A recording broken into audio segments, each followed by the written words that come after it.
So ayun mga ka-MB, magandang araw. Nandito tayo ngayon sa farm at tuturuan ko kayo kung paano mag-farming sa halagang 4,000 pesos. Opo mga ka-MB, 4,000 pesos po ang ating puhunan. So sa 4,000 pesos mo ba kikita ka pag nag-farming? Yan ang susubukan natin. Kasi 4,000 pesos po ang aking puhunan. So ang una kong binili mga ka-MB is Bibe o Muscovy Duck. Ito papakita ko sa inyo sa halagang 2,800, 15 pieces mga ka-MB, 3 months ang nabili ko. Ito papakita ko sa inyo. Nakatipid ako kasi maramihan, 15 pieces take all. So maghanap kayo ng ganon. So sa mga gusto magsimula ng farming, ayan, sabayan nyo ako. Ayan, titignan natin kung kikita ba tayo at papakita ko sa inyo step by step pati yung mga expenses natin.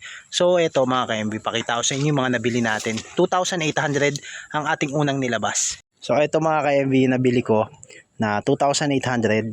Ayan, nakita ko lang po sa online at rush po, no take all.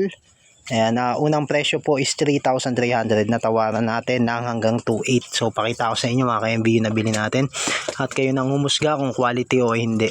So sa panahon ngayon magandang mamili mga ka-MB kasi marami nagbebenta. Ayan mga ka-MB, ayan po yung mga nabili natin. Pakita ko lang sa inyo. Ayan po, sa medyo basa po kasi tag-ulan. Ayan mga ka-MB, nakakulong pa sila. Kakalipat lang nila. Kakabili ko lang po na ito mga ka-MB kahapon. Ayan po. Ayan, sa pagtingin ko naman, marunong naman ako tumingin ng bibi. Okay naman, wala naman sila sakit at malulusog naman. Kitang-kita naman mga ka-MB, wala naman payat. Saktuhan lang ang katawan at papagandahin pa natin ang kondisyon nila. Ayan mga ka-MB, nakakulong muna sila at hihanda natin na malaki-laki nilang kulungan. So ayan, 2,800 mga ka-MB. Tapos bumili tayo ng feeds kahapon. Ayan, ang bibiling kong feeds pala mga ka-MB, isang sako na, yung mura yung 25 pesos per kilo. Ayan, papakita ko sa inyo step by step at subaybayan nyo ang vlog natin dito sa 4,000 budget. Kung kikita ba tayo mga ka-MB sa pagmumuscovy duck farming. So ayan, subaybayan nyo po mga ka-MB.